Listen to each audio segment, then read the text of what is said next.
Do you feel vindicated, Kerry? I'm always vindicated, baby. Uh-huh. You know how Nintendo Switch cartridges taste weird? Taste bad? The Hogwarts one tastes like butterbeer. Does it? Well, I'm on my couch. Like, This is not like it just seems like you don't have to ask a second question here, and then you're like, oh, where's the spoon? Yes.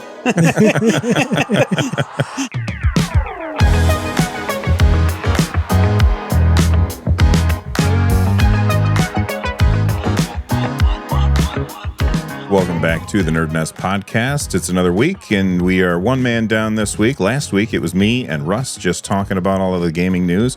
And today, I'm joined by Rich and Carrie, and we've got a lot of stuff to talk about, including Valve doesn't really want to know who you are, possible leaks about the Steam Deck 2. We've got Hollow Knight screaming up the charts because the new game is coming out, PlayStation 6 leaks.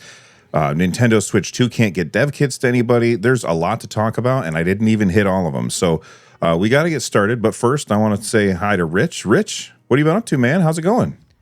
I've been chilling. I was on vacation last week. I went to NorCal. It was a lot of fun. So yeah, and I've been playing Hollow Knight. So that'll come up, right? Because like you said, it's screaming up the charts. So I've been doing a lot of that. It is. Everybody they said, is the NerdNest podcast immune to the Hollow Knight hype? Like somebody was saying that in our comments, and I was like, well, I am, because I've never played the first one. So I have strong criticisms of Hollow Knight that I think we'll get to, but I am all for the hype. Can't wait for it. Carrie, what have you been up to, man? This week I was just getting back into work, and there was just a pile of work, that like real life work, that came back to me after Gamescom, and I did clear out like a whole pallet of stuff, so they just like slammed on top of me again. I am so overdue on this like Intel updated benchmark thing, and I have effed myself pretty hard because I had diddled with some settings, and I was like fully done with all the benches, and I'm looking over them like, why are these all crazy? And then I'm like, oh, I only had E-cores on. Cool. Awesome. Oh, man, that sucks. Let me do all that over again. For anybody who doesn't know what that means, basically CPUs these days have power cores, and I forget what they're called, and then efficiency cores, which are the E-cores. That means that they're not super powerful, but they don't like drain the battery or whatever. And he was doing benchmarks using the wrong things. Don't feel bad though. I put out videos before where like a game had come out on Steam Deck and I had my TDP accidentally limited to like freaking 3 watts or something. And I was like, this game is running like garbage. I don't know how everybody else is getting these great like frame rates and everything, because this game sucks on the Steam Deck. And then people were like, well, I could see on your screenshot that you had the TDP to 3. And I was like, damn it, what a dip. Yeah.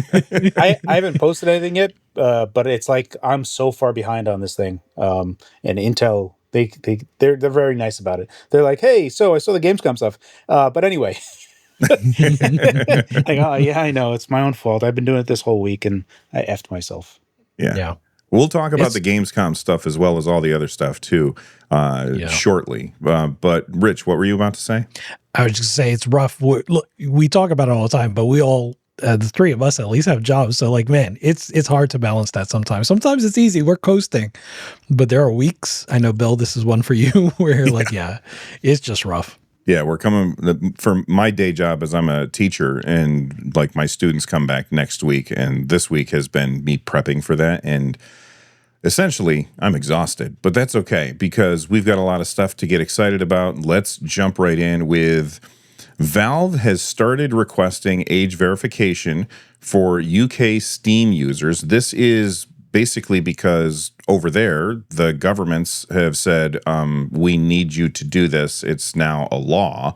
So you're doing this. And basically, Valve is complying, but they're complying in a way that's very different from everybody else out there. I've seen a lot of companies talking about, that you have to like send in your ID or scan your face. It's super intrusive stuff.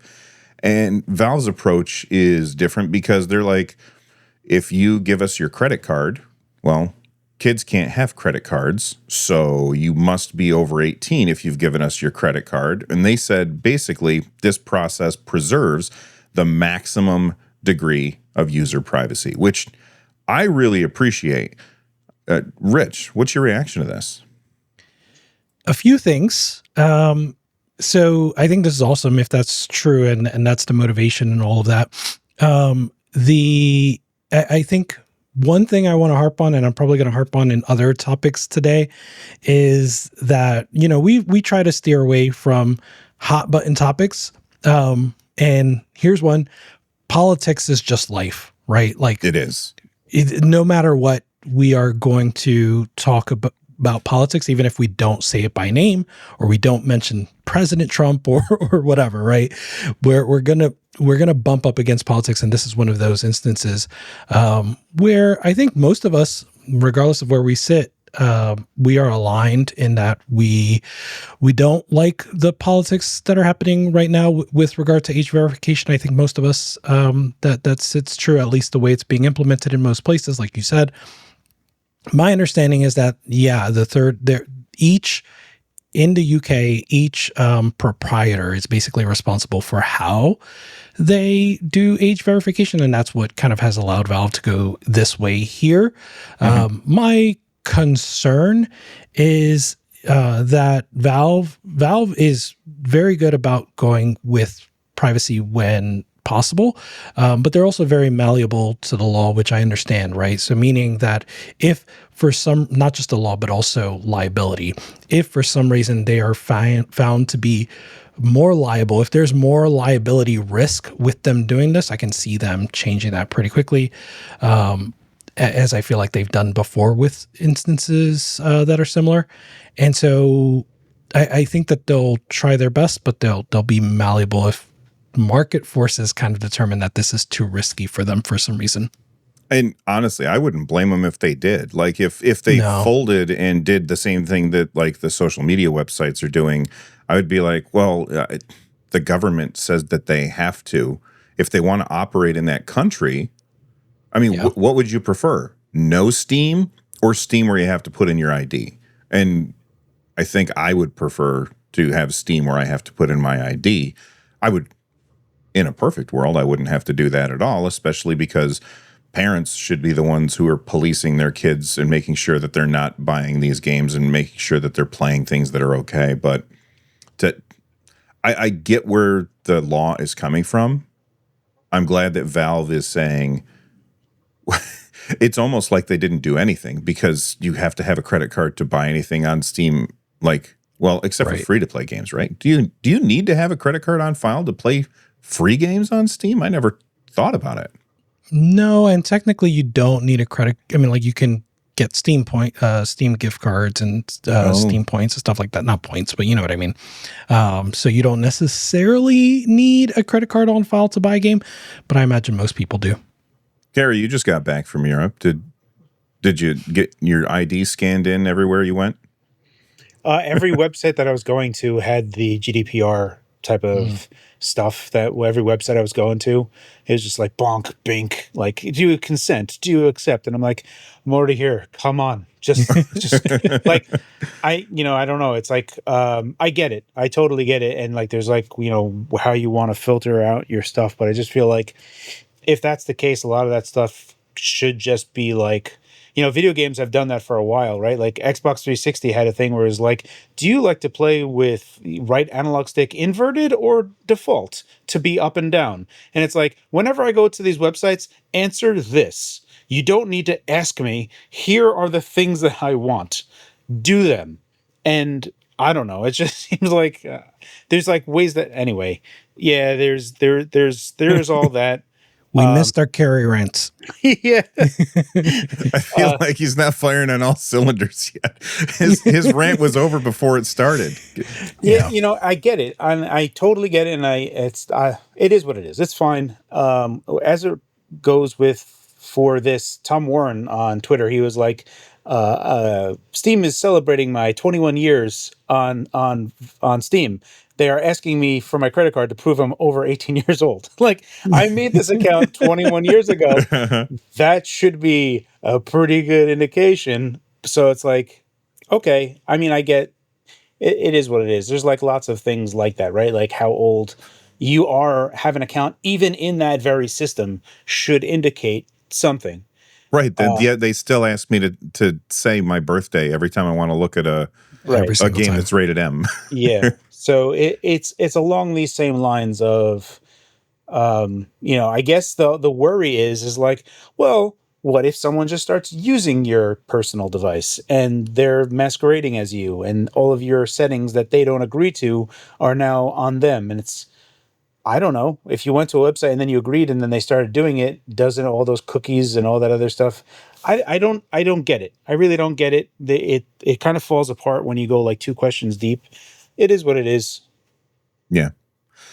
Speaking of is what it is, Rich, you dropped this story into our show notes about the Steam Deck 2 coming in 2028, which is a lot further away than everybody was expecting. I mean, if we think about it this way, the Nintendo Switch came out in 2017, 17, and the successor to the Nintendo Switch, the Switch 2, came out 2025, which is quite a long time. 8 years. Yeah. So the Steam Deck came out in 2022, right? Am I right on that? Yep. No. Yep. Yeah. Okay.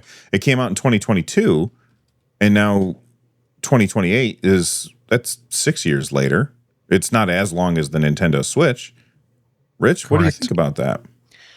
So I have so many thoughts. Let's start with like the rumor or where this is coming from.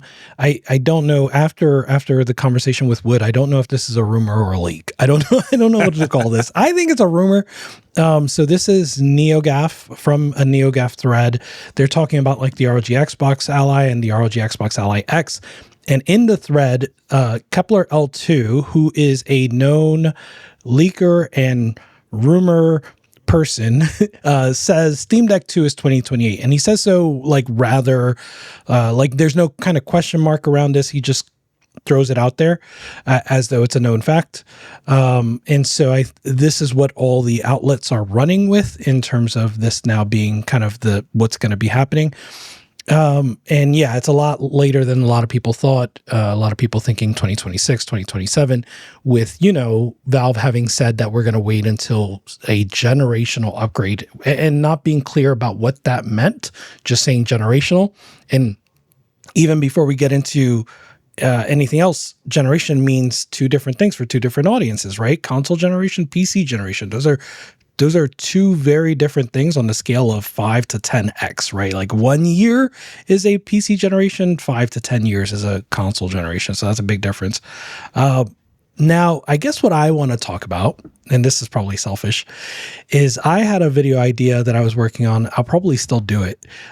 Basically, it's something like Xbox copied what you said, right? Xbox copied Steam Deck, but the second part of the title is now Valve is walking away. I kind of feel like, you can look at Xbox Ally, Xbox Ally X as competition, or you could look at it as validation for what Valve did with the Steam Deck. And Valve, when they do hardware, they don't do hardware to further an existing market. They do hardware to create a new market. Right. And so I think that's also why we're seeing the leaks about Fremont. I think they're probably more focused on Fremont. They're more focused on Deckard. They're more focused on Steam Controller 2. This is a market that is still nascent in comparison to the PC handheld market, which is also nascent, but less nascent now that Valve has done the Steam Deck. And so I guess I say all that to say, I believe 2028. I believe that it can be as long as Valve wants it to be. We see how long it's taken for Half-Life 3 to come up. So there. What do you think, Bill? So, okay, that makes a lot of sense. But before I say what I think, I'm curious, which one do you think it is? Is what Microsoft is doing competition or validation? Which one do you think it is?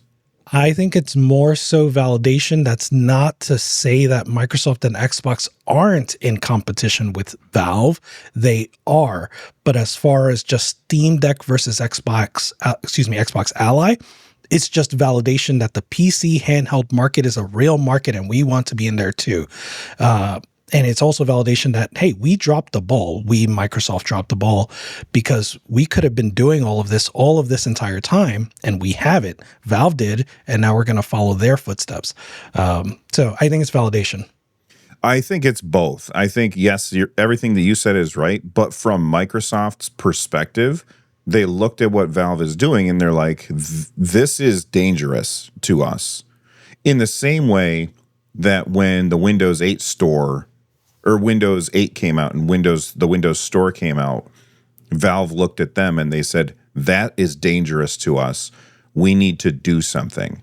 And that's when they started working on doing Linux things.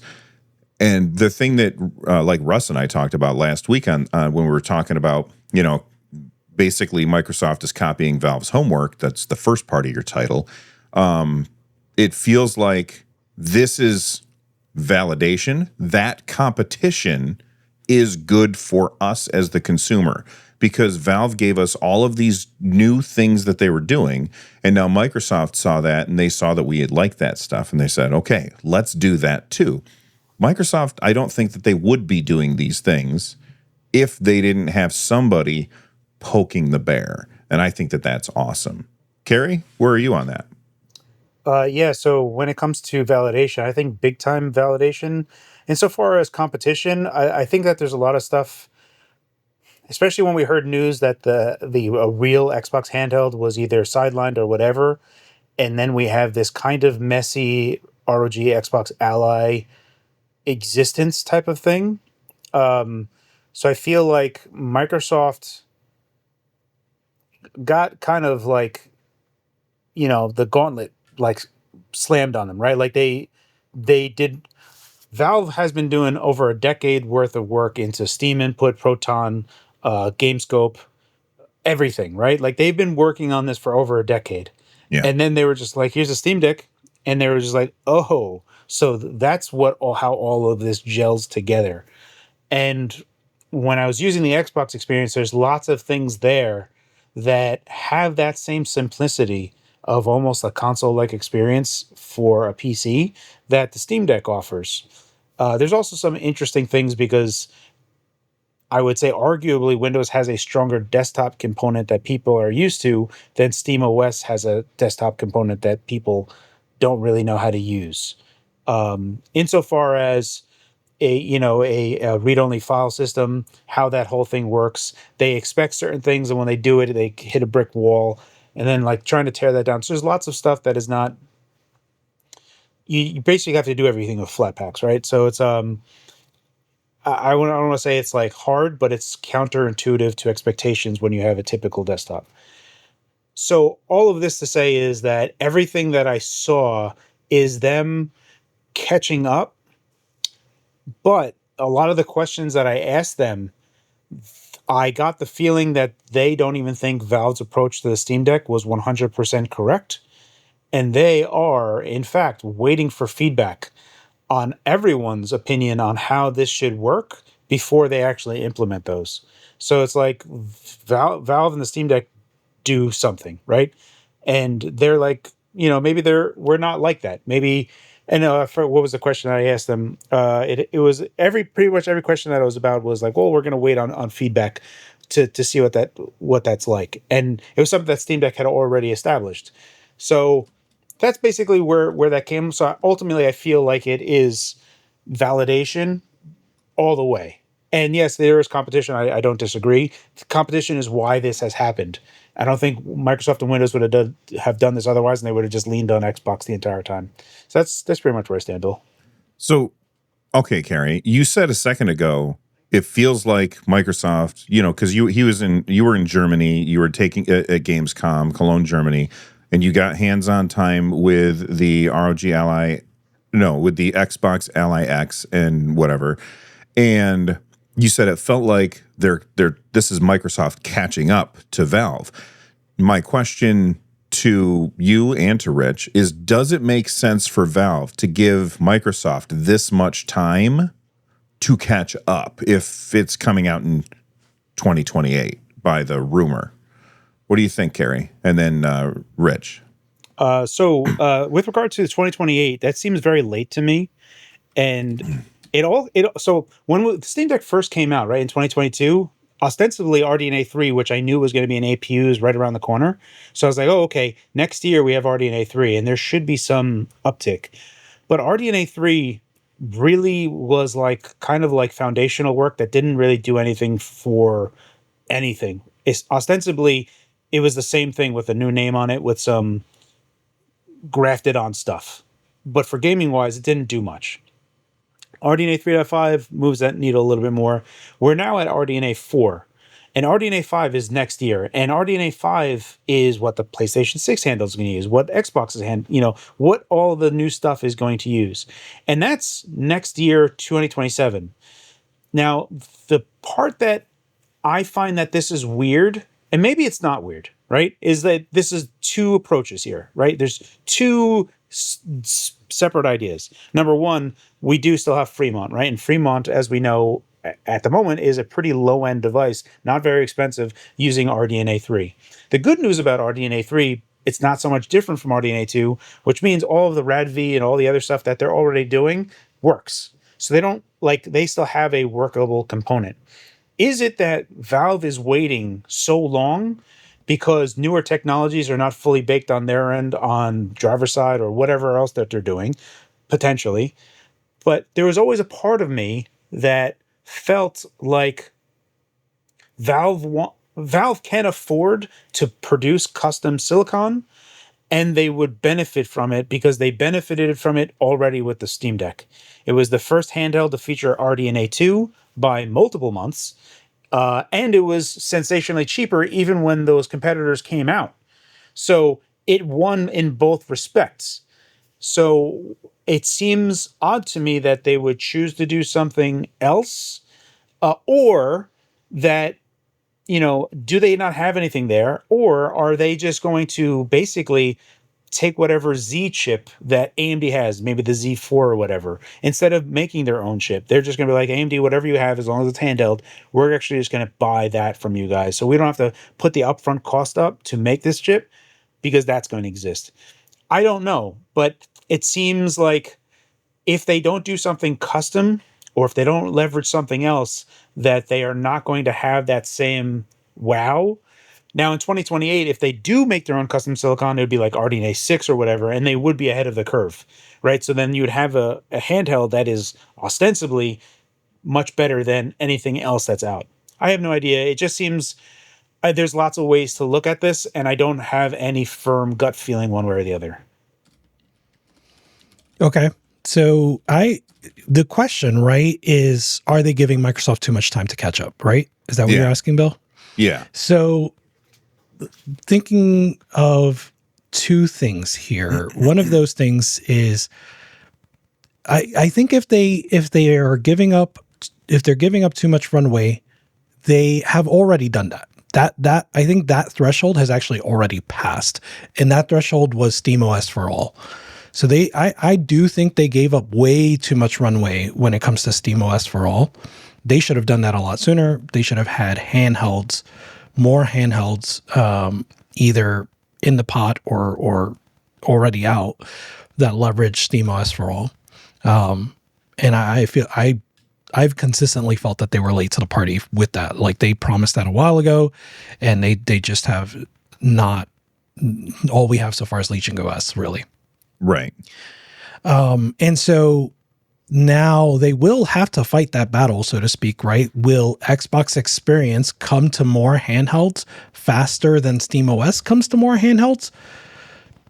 And that's, I don't know the answer, but that's a fight that they'll have to fight for sure. On the other hand, yeah, go ahead, Bill. Well, I was just thinking, to answer that question, I think it's likely that it would, because when Microsoft ships this new version, actually, no, now that I think about it, see, at first I was like, yes, because it's just freaking Windows, right? But if you look at the way that it works, it has Armory Crate baked into it. So if they put it on the Lenovo Legion Go, it's not going to have Armory Crate. Is it a pre-installed game bar widget? Is that what it is? That's what, Carrie? all of this has moved into Microsoft's Xbox Game Bar widgets, which has been around forever. But now Microsoft, in this Xbox experience thing, is kind of saying, OEMs, if you want to have any of your controller dealies for your device, you do it here and only here. And I as an aside, I think Game Bar has been like hated on, like more so than it deserves. Like I think Game Bar is actually pretty decent. Yeah. I don't disagree with you. It's just that Game Bar felt like a weird thing that didn't have, like, they were just like slopped it on the table, said, there you go. That's Game Bar. And people are like, what am I doing with this? Yeah. What Because it value? needed a mouse. Yeah, it's like so there's lots of stuff to talk about that. And I don't know if you guys watched the thing, but like I had directly asked them, I said, are you guys outside of OEMs going to allow mouse control, mouse emulation without an OEM doing this? And right now they were like, no, like we're going to wait for feedback on that. And it's like, I don't think that that's the correct choice at all. In the beginning, it doesn't matter because it's going to be there because Armory Crate already has it. Like you can just go into Armory Crate and enable it. Right? It's like desktop, gamepad, whatever. But when this like eventually comes where Windows just supports this, what happens? You don't have that OEM thing because lots of people don't have that stuff. And if it's a desktop, they're not going to have it. So it seems to me like Microsoft, they are, for whatever reason, want to be as hands-offy as possible. And I was like, you guys got to like be a power czar here. You got to take control over here. And like, because all of these things are going to fall apart pretty fast outside of that Xbox experience. And it's like, okay, I want to do something in Windows Desktop. Okay, it's loaded into it. Now what? Well, get a keyboard and mouse. Because like, guys, I mean, to push back just a little bit, when I use SteamOS, I'm saying SteamOS, but I essentially am using Bazite on my Steambox console that I built. All right, I've got Bazite on there. If I go into desktop mode, I need a mouse and keyboard.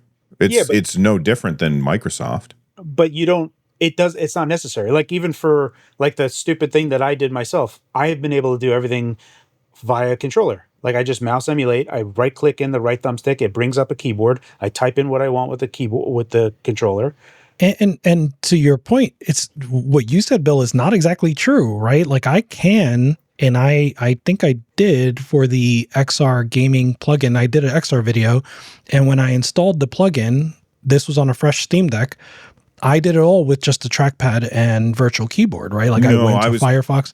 Yeah, I was talking about on my computer. On a desktop. But I mean, you can accomplish the same thing, right? Like I think if as long as you have Steam open. Yeah, you can do with the Xbox One and X to bring up the virtual keyboard. Yeah. But you won't have any mouse navigation without trackpads. No, you can do that with the Steam input. Right, yeah. But all of that, I don't think is it by default?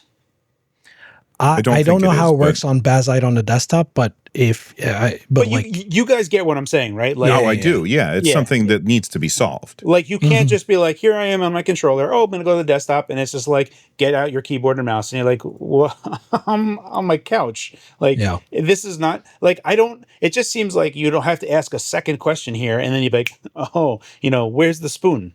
Yeah.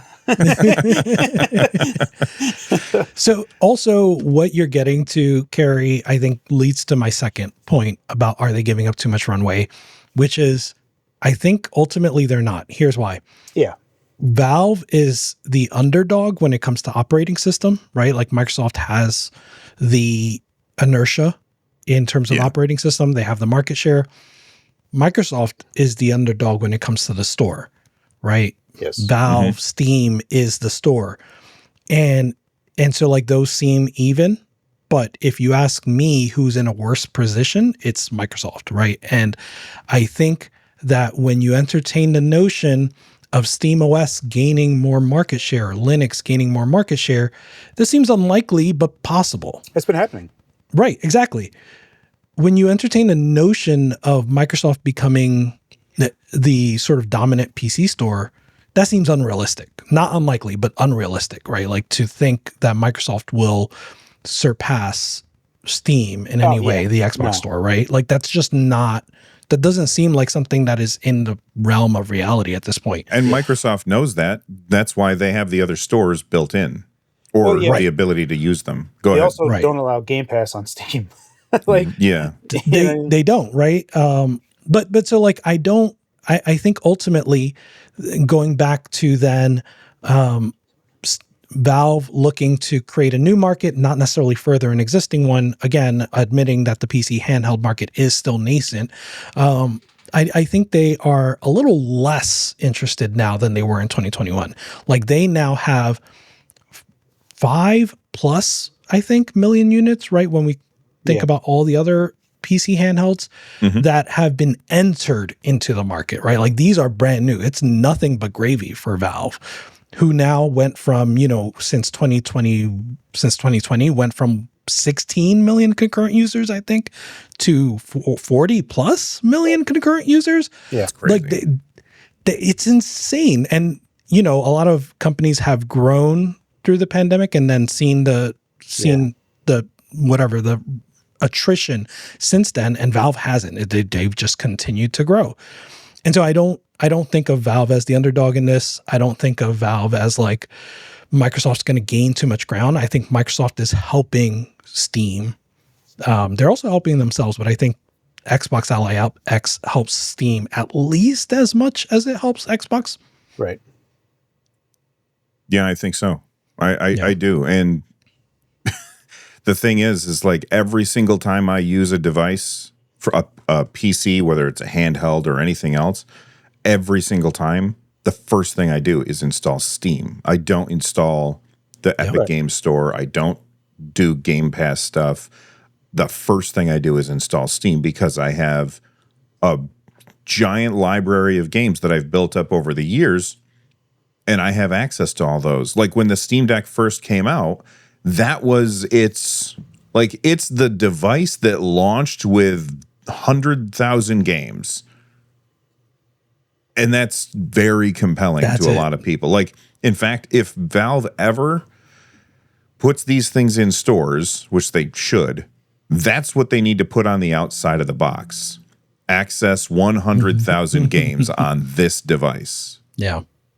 Rich? I think one point I remembered is that here's the other thing, and it goes to Carrie talking about Microsoft waiting for feedback. I don't think they necessarily think that Valve has the wrong approach or doesn't have the right approach. And this is just my gut. I wasn't there in those conversations.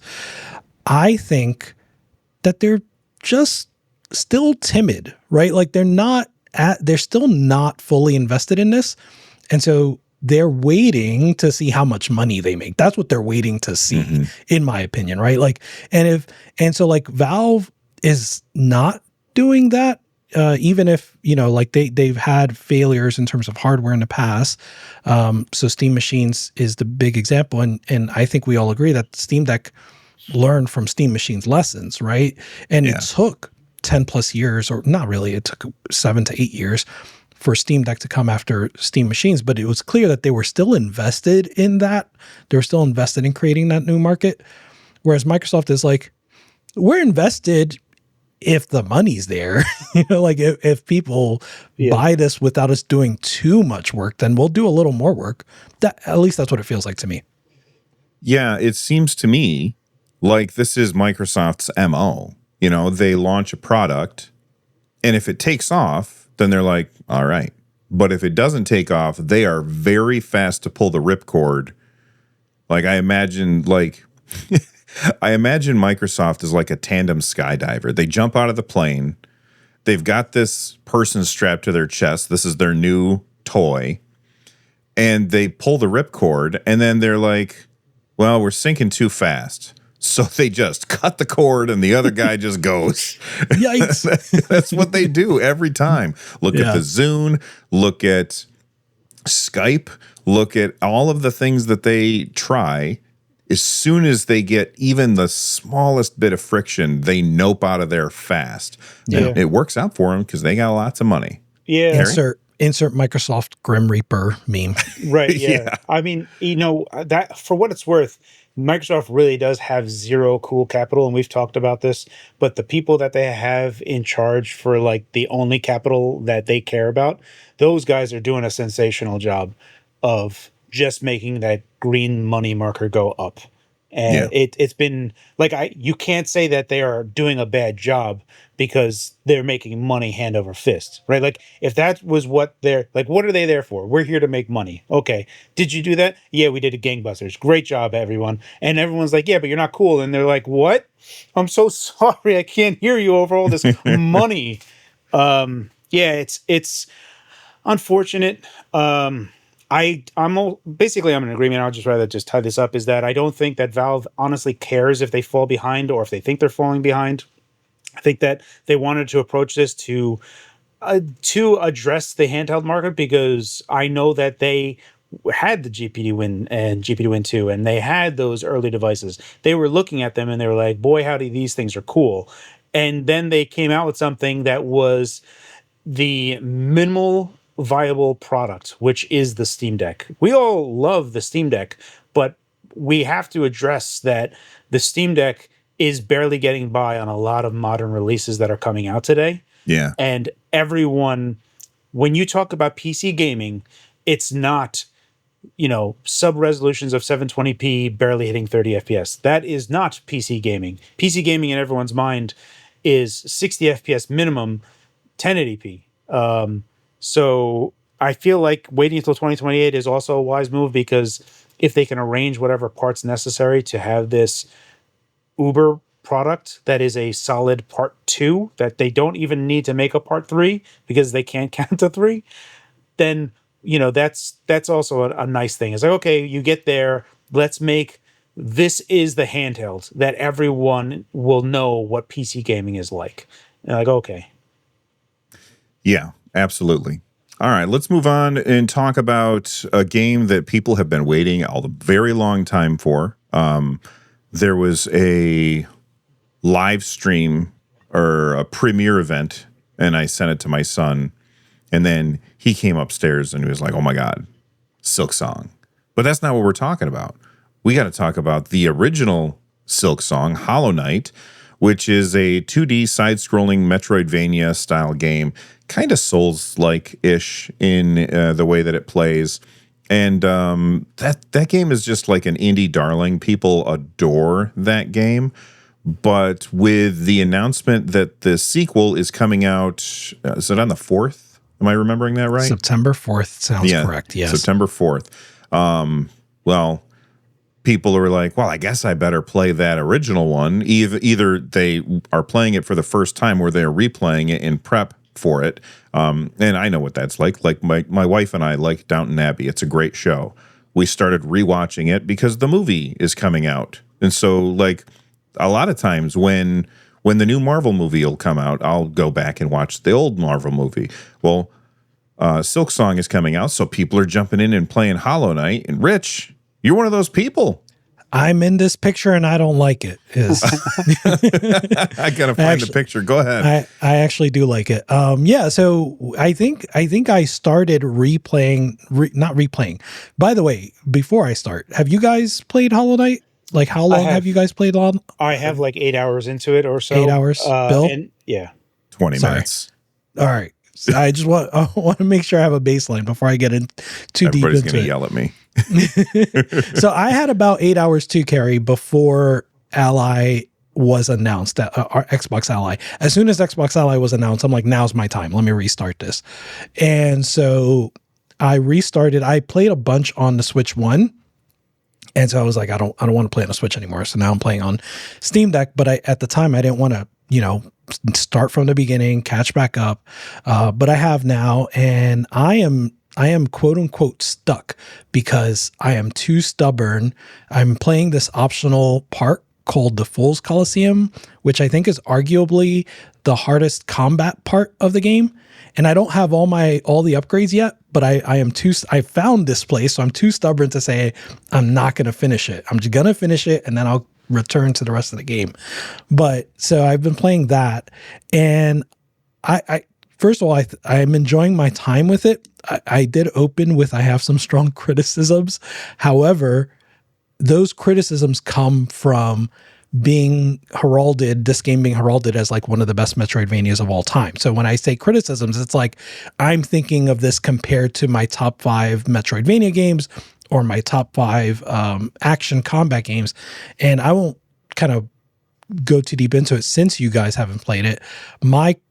I guess criticisms are in combat. There are times when the combat is what I would call boring, where you have to charge your weapon for an extra damage hit, or you have to charge to heal. I find that mechanic to be like boring because I have to now wait and step away from combat while I heal.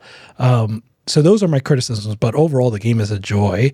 I don't think I will finish before Silksong comes out, especially because Shinobi came out, I think, overnight. So I'm probably going to pivot to Shinobi before Silksong comes out. But I do recommend it. So I have started it like 2 or 3 times, and I've always been like, okay, this is kind of cool, but it never really, like, I didn't give it enough time, mostly because I've just always been super busy. How long is the game, Rich? I guess if you go straight through it, it's probably like 20 to 30 hours. I'm easily at 50 plus hours. So that I wouldn't go based on that. Well, that's my point, is like, usually these 2D, like 30 hours, that scares me away.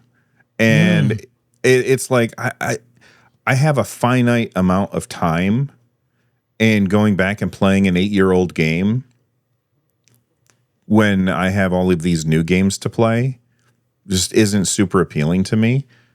Especially like with the new one coming out, maybe I'll start there, and I'll probably, because I missed it the first time around, Since our podcast about like backlog stuff, like how Valve makes their money from the backlog, and then I made a video about that, I've seen a lot of different like stances on this topic. And like, I've seen some people like, oh, you can afford to buy games and not play them.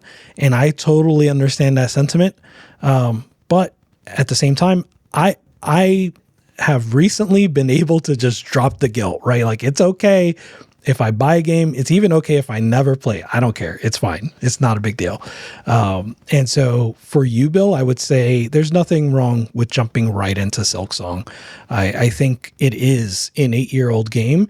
And even though it does hold up, I bet that there are going to be quality of life improvements to Silksong that once you play them, it's going to be hard to go back to the original. So the one thing that I wanted to bring up here, and it's more just slightly anecdotal, I'm a huge Metroidvania fan, and I've been playing through it. There's parts of it that when I got back into my 8-hour game, I had absolutely zero idea what I was supposed to be doing. So I've just been traversing the map in like a big circle at this point. And then after a bit, I was just like, I have not gotten any purchase of any like hook onto like what I'm supposed to do next. I've been like, I have like the fast travel points already up, and I'm just like, I don't know exactly where I'm supposed to go. I unlocked a new map, and I was just like, I'm still really not sure what's going on. So I almost have to feel like I need to like put where I am and search what I need to do next as just something to like offer me of what I need to do.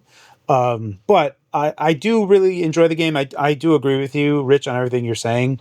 I don't think it's one of my top Metroidvania games, but as a thing that I just want to mention, I reached out to Team Cherry November 17th, 2014 for for a review copy of Hollow Knight, because I saw it way back then, and they were like, "Oh, we're not ready yet," and it was like years later that it came out. But yeah, that's when I did it. And at the time, I even actually I had 250 subscribers, and I said, my channel is geared towards indie games. That's so cool. Yeah. That's so cool. Imagine you were someone that like asked for a review code for Silksong like a year after it was released, and then like imagine Team Cherry got back to you when it does get released, like, hey, here you go. Yeah. I heard they're not giving out review codes though, right? Do they need to? They don't need to. No, that was a bit, I think, of a controversy where like I totally understand where people, especially for AAAs, where we want to hold them accountable for them issuing review codes. I think it's not just that Team Cherry has earned our trust. I think if you are not trustworthy, just don't buy the game. Just wait for the review. It's okay. It'll still be there. This is a game that I think people will be talking about for a long time. Do you think Team Cherry is just confident themselves? They're like, yeah, we put about 8 more years into this than we thought we would. We're pretty confident it's going to be okay. Well, yeah, I guess I didn't explain, but what they said was that they are not issuing review codes basically to honor the Kickstarter backers, right? They want to make sure that the Kickstarter backers kind of are the first people to get the game, or among the first people to get the game. Are they honoring Wii U versions? No, okay. I don't think so. But that was one of the perks, though. It was like, you unlocked Wii U, and like, oh, sick. Cannot wait. Yeah. So I think that's a really good reason to not give review codes. But also, like I said, if you're worried and you want to make sure you spend your money on a game you know you're going to enjoy, wait till the review's out, because you're going to see them in just a couple weeks. Yeah, and it's not an online game. Like online games, it's important to be there day one. For games that are single player experiences, it doesn't matter when you play them, which completely contradicts what I was saying earlier, that I don't want to go back and play an 8-year-old game. It doesn't matter how good it is. You know what? Maybe I should. And I did. And by the way, I didn't buy it and not play it. It's on Game Pass, or it was on Game Pass. I don't know if it still is. I may have to buy it now. I still think it is on Game Pass. Okay. Yeah, the Void Night Edition. My son has told me countless times, have you played Hollow Knight yet? Have you played Hollow Knight yet? And I'm like, no, because he loves that game. He loves it so much. And every time I'm like, I spend all my time editing videos. When am I going to have time to sit down and play a 30-hour game? That's my son in Undertale. Like I do feel bad because he loves him some Undertale, so I need to get into it. Yeah. Let's move on and talk about Carrie, you want to pick one of the stories that we have left? There's quite a few, and we'll talk about that. Yeah, let's do the PlayStation 6 handheld. Talk about it.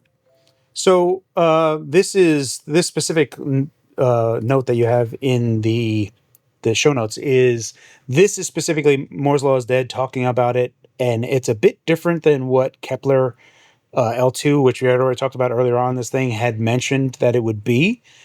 This one is a little bit more beefier insofar as Kepler said it was going to have 16 gigs of RAM. What I recall was it was 128-bit wide LPDDR5X 8533.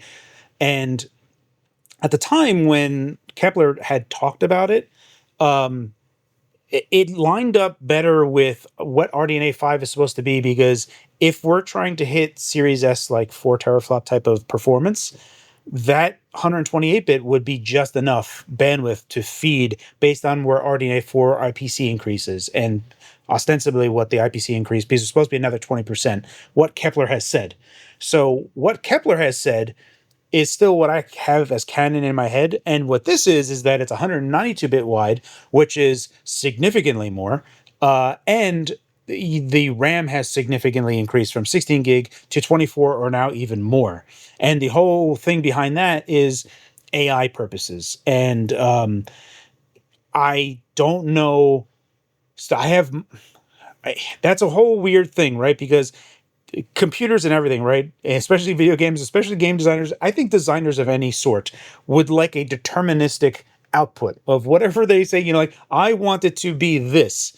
And AI is just rolling dice and just, oh, there it goes, right? Like, how could you have AI in a game that isn't just like flavor outside of you, right? Like, you could have some third-party NPC that isn't a part of the game that could use text-to-speech voice, that has some voice that says, oh, this thing that's happening is crazy, right? It could have context. It could come up with stuff that you'd be like, oh, that's kind of neat ambience that I could have there.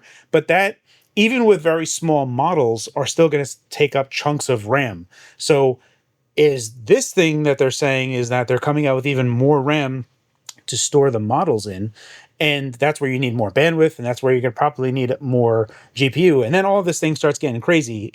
Moore's Law is Dead also says that it's going to have two different states. There's a handheld state and a dockable state. Kepler's was just one state. Like, you could do 2D games and that would take less power, but there was no it was very Steam Deck like. There was the handheld and docked, and it doesn't matter, they're the same thing.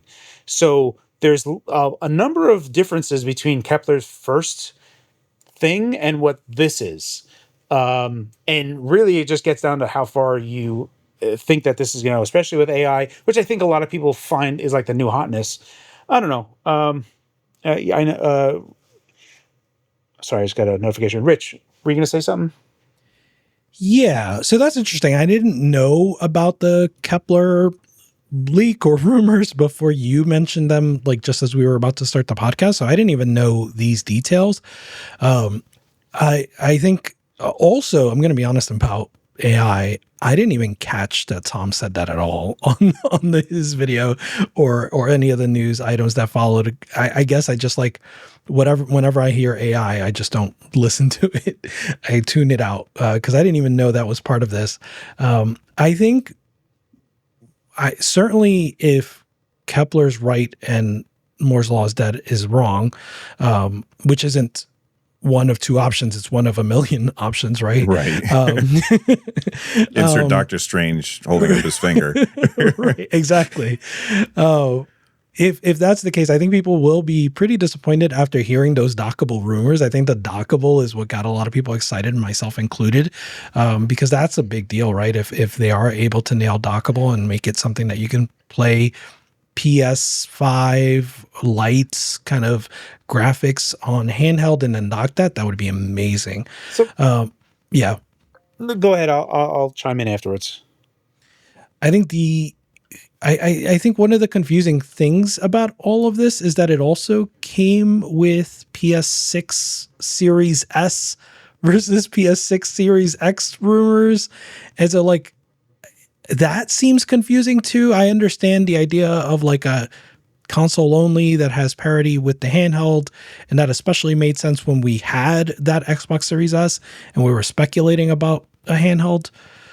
But it seems like too much, and so I guess what I'll close on, going back to the million possibilities, is that they could both be wrong, right? Like this is all very early. I'm sure Sony's entertaining a lot of things, and who knows what's going to happen in 1, 2, 3 years from now. So, so here's the deal. We already know, like it already exists, that there is a low power mode for PS5. There was a beta that people could apply to, and then you could enable the power saving features. The power saving features effectively made the PS5 into a Series S. You have the bandwidth. You can't possibly feed what you need to feed it to. It doesn't matter that you have a big juicy engine that can run a bunch of stuff when you have a straw that feeds it fuel. So that is what is the deal. And when you are looking at it through that lens, we can see through the veil that, obviously PlayStation is offering this low power mode not for people to care about green energy, because no one's going to want to run their games and have it be crappy. This is for devs to patch their games to support this low power mode that is going to be the target for the PS6 handheld. This is working in opposite of what Xbox has done. Xbox made a Series S and that could run on a handheld, all those games. PlayStation 5 is like, oh crap, we would like our games to run on a handheld, but the PS5 is just way too powerful to be in a handheld scope. We need to go back to a Series S. So only games that are not 2D and have been patched will be a PS5 playable on this handheld. If they're not patched, I don't think it's going to be very playable at all, because it's going to be pretty terrible. The only upside to this is it's not just a Series S, right? Like the raster side of it is a Series S, but it's going to have PSSR 2, which is FSR 5 or whatever, which is going to have much better AI image upscaling, frame generation. So you're going to have the things that the Switch already does now, where it's already super awesome. Like the image quality on a Switch 2 is fantastic because it is using upscaling like for almost everything. Now, Donkey Kong is using FSR, but they have a lot of DLSS ones, and DLSS is really good. So you're going to be in that situation where you're running games that are taking advantage of better hardware. So I don't see a handheld and a dockable state in this one way or the other, because you have to hit this PS5 target. So it's this PS5 low power target is what the PS6 handheld is, and that is, for whatever way you want to put it, that is their Series S. So it's a Series S plus PSSR2 plus AI stuff, which is better than a Series S. And that's not that it's bad, but that's for sure going to be their Series S. Do you feel vindicated, Kerry? I'm always vindicated, baby. If you love it, the way I look at it is, if you look at this generation and last generation, those were the two generations where I feel like the average gamer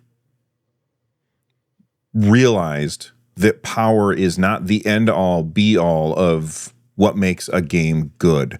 You know, when you look at games and you're like, I remember when we went from the PS1 to the PS2, or the PS2 to the PS3, or the N64 to the game, like when we went from new generation, we were like, holy shit, these games are unbelievably gorgeous. A huge step up over previous ones.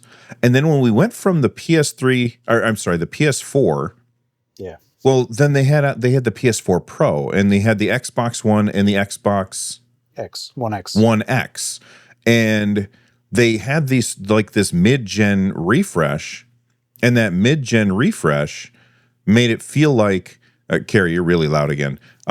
It made it feel like, okay, well, when they first announced the Pro systems, I felt like, oh no, what's going to happen is these Pro systems are going to come out, and devs will target these Pro systems, and the games will run like crap on a regular system. That didn't happen.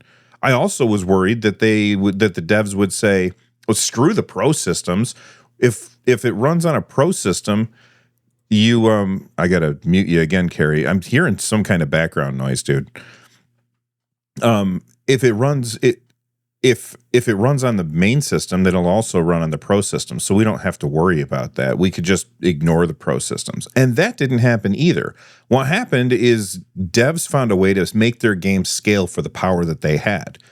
And then the Nintendo Switch came out, and that showed, look at this.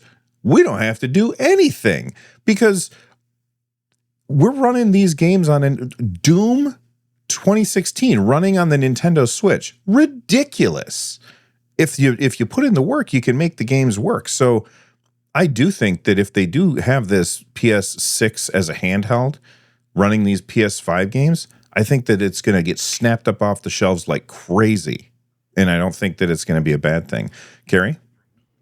Yeah. Am I okay? You so much noise in the back. Are you hearing it too, Rich? I do. Yeah. Yeah. I wonder what it's less picking up now. All right. Yeah, Go ahead. I'm going to talk real quick, and then I'll mute myself again. Okay.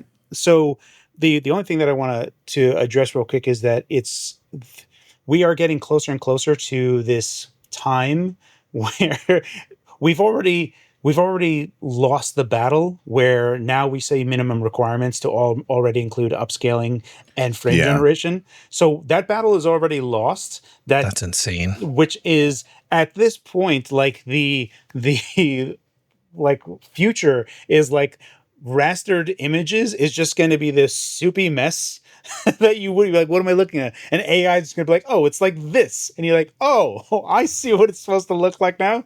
It's just a funny but if thing I say, I see what it's supposed to look like, then it worked. It does, yeah. And I mean, we've lost the battle. Like the battle is completely gone. And the Switch 2 proves it. I want to say that DLSS 3 proved it. DLSS 4 is as we get further and further, FSR 4 is really good. Everyone wants it. Everyone wants to have like the raster be super fast. I would argue that one of the things that helped Battlefield 6 so much was that potatoes run it really well. But that's just me. I think a lot of people were really happy, and like there's a lot of esports people running at like 300 FPS and be like, finally, this is like what we were waiting for. And then you have Tim Sweeney be like, lazy devs, just make your work. And like you're like, man, this game's running at like 30 FPS on a Series X and a PlayStation 5, and the PS5 Pro looks worse. It's like, oh goodness, guys, what are you doing? Yeah. I think I mean, you're absolutely right. I think that AAAs and maybe still some segment of folks have like confused it and still have it confused where like, oh, if you give it great graphics, it's going to sell. That's just not the case anymore, right? It goes back to what you were saying, Bill. I think that the biggest successes have not been those games, right? Have been the surprises usually. But like Split Fiction is an example, but Battlefield is another good example. Elden Ring continuing to be Elden Ring, like Night Rain is effectively what do we call it? A palette swap, not a palette swap, but the asset flip of Elden Ring, right? It's a brand new game, but the assets are all the same, and it's done amazingly well. And then there's Pow World. There are all of these games that just like, they're not successes because of the graphics, and if anything, they're probably it's probably not that they're successes in spite of the graphics. It's probably also that because they had to sacrifice graphics, they had to focus on other things, and they were able to put their budget elsewhere, and that's why they're successes. And I think just going after the graphics and just going after the raster, it's not going to help. Every game has beautiful graphics these days. Every single one. That's true. Yeah. Carrie, you got your hand up? I think I had it left over, but I was just going to make a joke that the Pokemon games look terrible and Power Word look way better. You know, he's not wrong. The Pokemon games look like absolute garbage, and they need somebody to do something. Okay, I was wrong. I was wrong. Not every game looks good. Not every game. Not every game. Like, what are you doing there? Like, I'm gonna tile this tile everywhere. The 16 by 16 tile goes everywhere. Yeah, it's like, so sometimes a little behind the scenes for the people who are watching on YouTube. I make thumbnails for the podcast, and Russ's headshots that he sent me, they're cropped very high.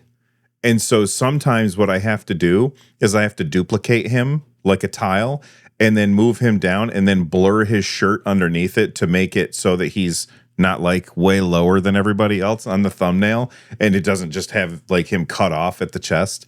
And that's exactly the same thing. It's just infinite tiling of Russ over and over just in order to make it fit the thumbnail. Russ all the way down. You're making Pokemon right there. It's a Pokemon thumbnail. Oh my goodness. All right, Rich, pick one of the stories we got left and let's talk about it. I guess we can go with the Switch 2 topic. So I don't know all the details. So, Bill, fill me in if I get this wrong, but like, I think the big aha was that Nintendo has not been very motivated to send out Switch 2 dev kits. So like I think during Gamescom, a lot of people learned that many game developers didn't receive Switch 2 dev kits until very late, if they've received them yet at all. And so that's part of why we haven't seen Switch 2 games. That's part of why we haven't seen as many Switch 2 games. That's part of why we haven't seen as many Switch 2 patches as we might have expected also. I think that the reason that a lot of people have speculated is that they were trying to like tamper down on potential vulnerabilities, especially like third-party games, and early in a console life cycle. That's when this happens. I feel a bit vindicated because I think my thought is that this has not been a stellar launch, right? Like, they have sold extremely well. Yes. But it has not been a stellar launch. And I think whenever I either express that notion or I see someone express that notion, the reaction is it's a record-selling launch. Like, yeah, it is. Like, I don't know. Like, I feel like we can separate those things, right? Like, people have bought it, but I don't think it's as impressive as I would have expected from Nintendo. And I think Nintendo left a lot on the table. And the fact that they sold well despite that probably explains why they left a lot on the table, because they can get away with it. Not only that, well, I mean, here's another reason why Nintendo is, I'm going to say, hesitant to send out these dev kits, in addition to the security issues that you were talking about, because they're trying to lock things down and make sure that they don't get screwed. The Switch 1 games run on Switch 2. And if you are like an indie dev and you're making a game that would run just fine on Switch 1, I can see why Nintendo would say, no, I'm not going to give you a Switch 2 for that. Just make the Switch 1 game. Well, but I want to make it on Switch 2. I understand that, Nintendo says. And then they follow up with, but you'll sell a lot more games, of which we get 30%, if you make it for Switch 1, because everybody who has a Switch 2 would still be able to buy it, and everybody who has a Switch 1 would still be able to buy it. That makes a lot of sense to me. Carrie? Yeah, I actually know the real reason, and it's along those lines, Bill. Don't tell anyone this. You might have to cut this out, but the real reason is Nintendo just wants to have more consoles sold than PS2. They just want to be number one on that list, so they keep on making them make Switch 1 games. And that's the entire reason. They just want to hit 161 million, and then This battle, Sony's just going to change their number again. Yeah, Probably. Oh, look at this! Look at what I found. I found another million. Another million sold. Look at that. Whoopsie doodle. Thanks, Brazil. Yeah. Could you ever see it? So that reminds me of, I think it was Avengers Endgame came out, and it was like the best, the biggest movie of all time or whatever. And so James Cameron re-released Avatar in theaters. Oh, yeah. And so then that went up, and then they put out Avengers Endgame again after that. I would love to see a world in which Sony says, we're putting the PS2 back on sale, but only for 6 months. Yeah. And it would sell like gangbusters for collectors. Yeah. And then they would, smart. Nintendo couldn't do anything to beat them. Yeah. But that's like, I mean, I do think you're right. Like, joking aside, I think you are correct, is that they understand that they have 150 million Switch 1s out there, and they are conscious of, oh, boy howdy, I don't want you to make a Switch 2 only game. I respect that I need Switch 2 only games, but I still need to sell to my original customers, all of those guys. And they're saying, well, it still can be boosted in performance when we do it. And a lot of those games do. So I don't know. Or what if I'm an indie developer and I'm Wajidai, right? And I'm making a point and click game, and I want to enable mouse support. Like it can be both, sense. Right? It can be a Switch 1 game that has Switch 2 features when played on the Switch 2. So I guess I get Nintendo's motivation. I just, as a consumer, I'd rather not. I'd rather they just, made it as easy as possible for developers to have Switch 2 games. Yeah. Also, I would say that there's been like so much weird stuff with Switch 1, Switch 2 upgrade thingamajigs, and like the Hogwarts thing is fascinating to me. Apparently, if you just get the Hogwarts cart for the Switch 1 and you put it in your Switch 2, you can just buy the upgrade for $10 and then remove the cart and then just play Hogwarts Switch 2 version forever. Like, it doesn't need fun fact about that particular game. You know how Nintendo Switch cartridges taste weird? Taste bad? The Hogwarts one tastes like butterbeer. Does it? That's no, come on. I was like, what? How did you learn this? I was really confused. You had me. Yeah, sorry. It was like butterbeer. I could kind of see that. I don't know. The whole thing is super weird. There's like another Switch 2 game that's coming out. It's a Japanese game, but it's like the Switch 1 and Switch 2 versions are on the same cart. And I'm like, all right, that seems like it makes sense. To me, it's like, there is firmly 2 buckets that these things exist in, and it seems weird. And I think Xbox did it a bit better, where it's like, just put the disc in and we'll figure out whatever we need to do for you. Just we'll smart delivery it. Like, that's it. It just goes. Don't worry about it. We'll figure it out. And, PlayStation solved it because, like, this is the PS4 version. Do you want to upgrade it to PS5? And it's like, this is the PS5 version. This is the PS5 version. It's like very clear cut. And Nintendo is existing in these weird worlds that I don't even think the people that are doing them fully understand what's going on. So it's just a bit weird. Just me, or does this feel like the most rushed 8-year sequel ever? Like how? Like, oh, yeah, it does feel super odd. I'm 100% with you, Rich. Like, I don't know how. Like, it was like this chip is so old and was sitting around for so long, and yet it feels like they were caught with their pants down in a lot of places. And it's like, what were you guys doing for 4 years? Like, That's it. Like, what were you doing? I don't get it. I don't understand like how they didn't have this figured out with as long as we were expecting this to be, on the docket. Right. I mean, the Switch 2 came out, immediately Switch 3 rumors started. When the Switch came out, immediately Switch 2 rumors started. Like, every single time a company releases a piece of hardware, they immediately go into R&D on the next piece of hardware. Hell, sometimes they have R&D on the next piece of hardware happening at the same time before the launch of the hardware that they're about to launch. And for Nintendo to launch the Switch 2 8 years after the Switch 1, which is a really long time, and not have it like just be like so many games. Like when you look at the Wii U was such a failure, 14.7 million units sold worldwide lifetime, very abysmal number. People were looking at the Switch 1. I don't think it's going to survive. I don't think it's going to do all that great. But it had Breath of the Wild, sold like hotcakes, and then every single month it was banger after banger after banger.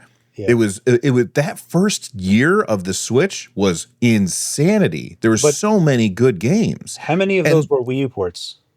That's the thing, is Nintendo said the Wii U did terrible. Right. So we're just going to stop what we're doing, and we're going to take all the games that we were working on for the Wii U and send them to the Switch. I think it was a good call, yeah. It was a good call. But I don't know if they could really do the same thing with Switch 2, because the Switch 1 was doing fantastic. And so it's hard for them to say, let's cut it off and move on. You're right, but I think Nintendo has more games in the can than we think they do. Like, I don't think, just gut, right? Just hunch. I don't believe that they haven't released games because they don't have games. I think just once again, they don't have to, right? Like, they're the best selling console of all time. Yeah. So far up to this point. And to be fair, both Mario Kart World and Donkey Kong Bonanza have, like, DK Bonanza is an objectively just great game so far. Carry issues aside, right? And then Mario Kart World has been like received with open arms. And then, Metroid Prime 4 sometime soon, despite the development issues that have been rumored. And what's the other game coming out soon? Is there one more? Kirby Air Ride? Isn't that coming out soon? Yeah. But that's like, it wasn't it? I don't remember. Yeah, to be fair. So that could be longer away than I thought. I don't know. They just had a direct on it, like a 45-minute direct just on that game. I will say there was, the wheelchair game came and went. It got panned real bad, and that was like a direct Nintendo game. That was a weird game for Nintendo. No one thought that was going to be good. No. I know no one thought it was going to be good, but everything that we saw was like, man, this shouldn't have come out like at all. Like the amount of time that they spent on it wasn't worthwhile, and it's a weird game. And then Metroid Prime 4 still doesn't have an actual release date, which gets me kind of like cautious. Like, I know it was at Gamescom and people played it, but I feel like, again, like to your point, things feel not fully baked. And Mario Kart being a launch title, okay, and then a month later for Donkey Kong, okay, but I feel like Donkey Kong and Mario Kart should have been day one. Right. It shouldn't have been one first party game at launch. That's crazy. Yeah. It just feels weird. And there was the welcome tour, Bill. What are you talking about? Oh, welcome tour. Oh my God, a basketball moving across my screen. I wonder how many FPS that is. I'll ask Digital Foundry.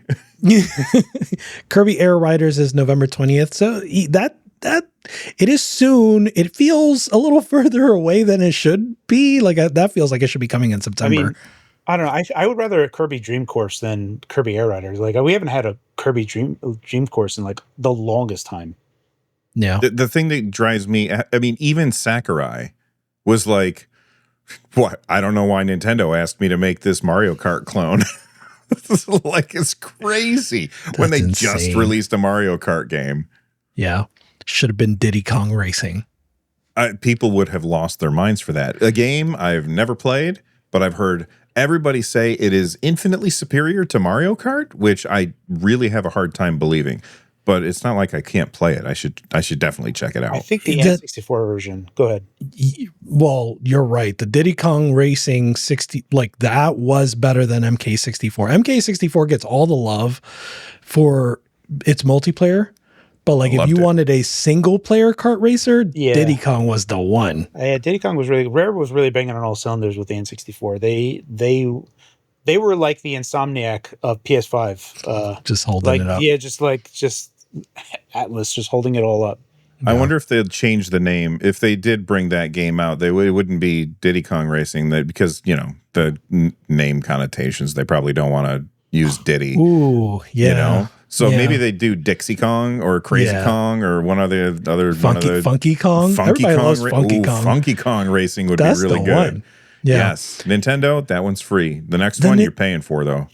The Miyamoto paradox is real. I'm just making that term up. I'm coining it. Miyamoto paradox. He, like there was a thing where it's like someone asked him about F-Zero, like making a sequel to F-Zero, and he was like, what I don't know what that means. What would you want out of a sequel to F-Zero? Like his reaction, like, I don't get it.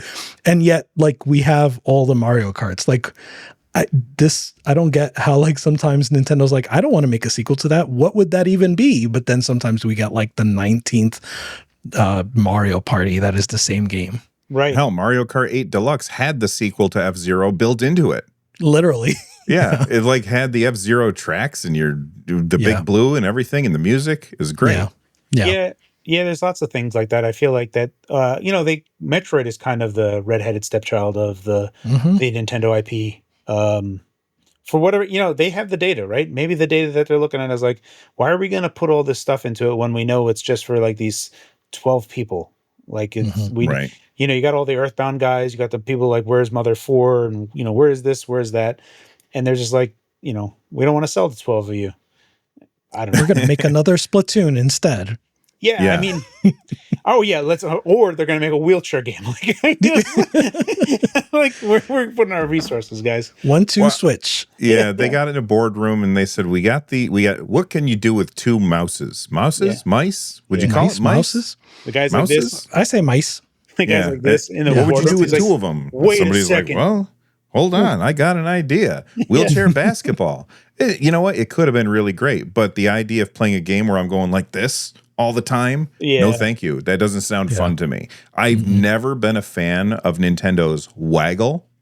Right. I am, however, a big fan of using motion controls to point at things and aim at things. But as soon as you got a thing in your hand and you're waving your hands around like crazy, it's less fun. I prefer a button. I would say that wheelchair basketball is along the same lines of race car soccer, like rocket car soccer. And like, you just told someone like, it's a soccer game, but you control a rocket car. And they're like, what? Like, that's going to suck. And then you play supersonic, acrobatic, rocket powered battle cars. Yeah. So wheelchair basketball, Perfect like just name. as like an elevator pitch, you'd be like, get out, get out of this elevator. That's fair. Yeah. I just think it could have been good, but from what I saw of it, it's so slow. Yeah. Like, give them superpowers. Put jetpacks on the back of these wheelchairs. Have them doing backflips. You get Tony Hawk, like, extra points by holding the ball and doing tricks while other people are trying to do stuff. That could have been cool. That type of stuff rings hollow when they're like, oh, we're not going to do that. We're not going to do F-Zero. We're not going to do Mother. Let's make wheelchair basketball. And it's like, come on, guys. Like, you're selling to nobody. At least 12 would have been more than 0. I know they're going to come out with it eventually, but the idea was right there. It should have been like Mario Paint, right? It should have been switched to Mario Paint. New Mario Paint. New Mario Paint would have been a good idea. Well, what was the one thing for the Wii U? You with the stylus and I can't remember what it's called, but they would always show a picture of somebody drawing Link. Yeah, there was like a social thing on Nintendo's Wii U where you could draw and talk to people and stuff. Oh yeah. And I feel like, Nintendo Online with that and Mario Paint, I don't know. I think that there was Mario Paint would have made a bigger, like a better idea with a mouse than wheelchair basketball. I don't know. Who knows? Well, yeah, and then people would have drawn penises, and Nintendo would have banned them. Yeah, time to penis time would be very low on a game Very like low. that. I mean, they did it on Donkey Kong, right? Like, It's instantaneously. Was it Miiverse? Was that the social media we use? Social media thing? Yeah, but there was an app. Yes. There was a game that you could buy where you could draw on the Wii tablet. Wii U Okay. tablet. Yeah. you draw. Was that a THQ thing? I don't know. Also, Mario Maker 3. Again, I know these games are probably going to come, so like, sure, but like, I don't know. These are obvious things to like pitch with the mouse. You know, last I looked into it, there's actually a lot of Nintendo studios. Not all of them make games, but they have like at least 12 studios that make games. And Just don't credit them. right, Yeah. and they just bought that other. Oh, that's for movie stuff. I just forgot that. All that whatever is for movies now. But they have a lot of studios that make games, and yeah, I don't know, man. Who knows? Who knows what goes through Nintendo's mind? Who knows? I got a quick question for you guys. By the way, we only have about 5 minutes left in the show, so I'm going to be going fast here. Here's my question. I picked up Metal Gear Solid Delta. It was on sale on Fanatical. I don't know if it's still on sale on Fanatical, but it was like $50-some. And if you go to last week's episode, there's a link that'll take you there. It's not an affiliate link, but it might still be on sale. I can't remember. Here's my question. I have never played a Metal Gear Solid game before, except for about 15 minutes of the first one at a friend's house. My question is, holy God, I had to wait 20 minutes before I could do anything in the game. Is this, and the lady who talks to you when you save your game, shut up, lady. She keeps telling me about these movies, which is fine the first time, but then the next time I save, she tells me about the attack from outer space again. The same 2-minute conversation. Is it always like this? Buckle in, buddy. Why? So I'm about to be. Go. You go. I'm about to be not overwhelmed. Like, you guys are going to outnumber me. Outnumbered. I'm about to be outnumbered. Yes, Metal Gear Solid in general is big on exposition. 3 or 4 may have been the peak. I didn't play 4. So maybe 4 is the peak of the exposition. I think Carrie and others would say that Kojima's best when he has an editor, and the longer time went on, the less of an editor he had. But I think that's part of the fun of these games. I don't love exposition, to be clear. I'm normally on Carrie's side, where like the less exposition, the better. But there's something about, I guess, the way Kojima does political commentary that really clicks with me, that I love that shit. I don't know. Well, I'm super early in the game, so I haven't gotten to any of that. It's just them, like, I didn't mind the cutscenes at the beginning where they were telling me some history lessons. That was always fine. But there's the nonstop conversations with the people over the radio. The conversations are not very well written. They break their own rules. They're like, by the way, never use your real name. And then immediately this woman starts calling me Jack. And I'm like, by the way, my name's Snake. And she goes, oh, right, your code name. Kind of like Peter Parker in Avengers. Oh, we're using our superhero names. I got you. And then there was the save game lady that was really driving me crazy. Carrie, where do you land on this? I liked Metal Gear for Nintendo, and I liked Metal Gear Solid 1. And then Metal Gear Solid 2 is when he went full Kojima, or started going full. I love 2. Yeah, I should replay part 2, but I stopped playing part 2 like early on, when I just was like, what in the world is going on?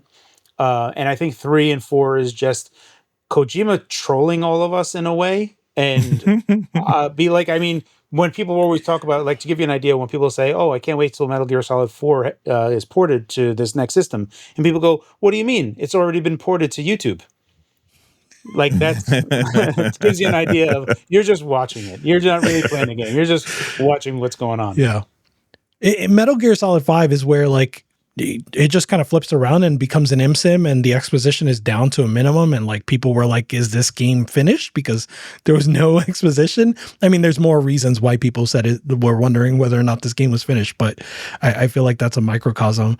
But yeah, I think if it is weird, it's bizarre, that's what I like about it. So I'm just try your best. Yeah. Try your best. I'm going to give it more time. Yeah, and just let it go. Yeah.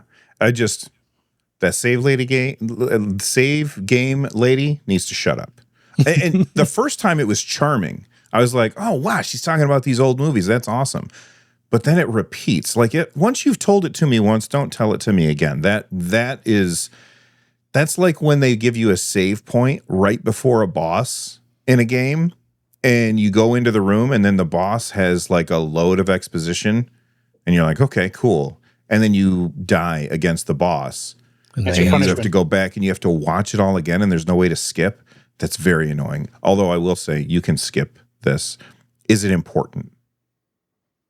I'm asking, can I skip this BS on or do I need to know when she's talking about these movies? Like, is it a clue or something?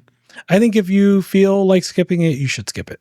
Okay. That's fine. Yeah. I just didn't want to miss out on something that was important. Yeah. All right. We only have 1 minute left. Rich, tell us what you're working on. I don't know. So like news has been really light lately. It has. It's been super duper light. I know we just had the Xbox Ally and I kind of missed that because I was on vacation. But even then, like, I don't know. I didn't feel like that reveal did very much for me. I know there were some interesting pieces, advanced shaded delivery, etc. But it wasn't, it was like, okay, more waiting. I felt like, so I don't know. I'm looking for some kind of evergreen topics to tickle my fancy. I'll probably I think do you that. you should make a video called the Miyamoto. What'd you call it? The Miyamoto. The Miyamoto paradox. Yes, I would want to make that. I All would right. watch the I'm hell out writing of that down. And I'm writing I can that down. see the thumbnail in my head right now. I need that. Whatever thumbnail you have. All right, I'll tell you. Carrie, what are you working on? Once again, I feel like I've said this multiple times on this podcast already weeks ago, but I have to get the Claw AI Lunar Lake because there's been an increase, and I do have some data to verify that. But I need to get it done by next week because I think middle of September I'll have the Strix Halo handheld. So I need to clear my schedule to make sure that I have nothing but that by the time that comes. So that's hopefully what I'll be able to accomplish. Okay. Well, you guys have been. Oh, what am I working on? I almost forgot. I'm working on this. I went to PAX East, and I met the guys that make this thing, and they sent me one. And it's for the audio listeners. It is a leverless controller that has two thumb balls, track balls, but they're not really track balls because you can't really see this on here. They're I'm gonna for hold it. like analogs. They're like micro switch D-pad kind of deals, right?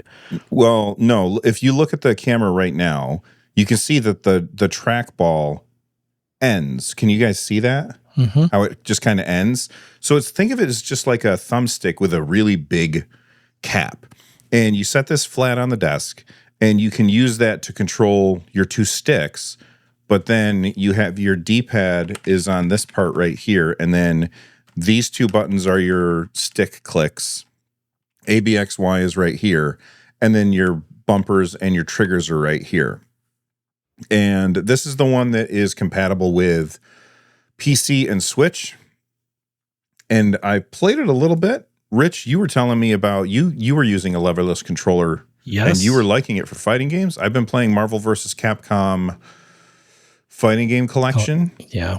And I'm struggling, but I feel like I could figure out like Shoryukens, and Hadoukens are super easy, but Shoryukens I'm struggling with a little bit. I just got to sit down and just practice. Yeah, I was struggling too, and I haven't really kept up with it in terms of fighting games. So I would still struggle, but that's exactly it, right? Like I think people forget that when we first had Street Fighter, we would spend a couple hours at least working on here's how you do a Hadouken, here's how you do a Shoryuken, and it would take some time to have it be muscle memory, and it would be the same thing for this. That one's Junk Food Arcades, right? Is that Junk Food? Junk Food is the ones that make it. It's called the Sworl, the SWORL. And that the one thing that it has that's different than all of the other ones is it has these little thumb things so that you can play more traditional games, or not traditional games, but you can play games that you wouldn't be able to play on any other leverless controller, I think. Yeah. And I think you can that's actually really do cool. analog sticks. Right. I think that would be interesting too for like early 3D games, PS1 games that like have some analog usage but don't fully depend on it. My one worry is that it was going to be too small to use on my lap because I don't really play at my desk very much. Yeah. I play over there. Yeah. It's fine. You know, Nice. I just set it there and I've been messing around with it. I haven't had enough time to really devote to it, but that's the video that I'm going to be trying to do for next week is basically whether or not this thing is worth checking out because I like it a lot though. Yeah. Nice. All right. You guys have been here for an hour and a half hanging out with me, and I thank you for that. And I thank everybody who's watching that as well. Make sure that you head on over to youtube.com/thefox and hit subscribe. youtube.com/fanthedeck, hit subscribe. And don't forget to subscribe right here at youtube.com/nerdnest. And if you are listening to this on your favorite podcasting app or whatever, just rate us if that's an option. It helps out a bunch. We'll see you on the next one. Stay rad, everybody. See you guys.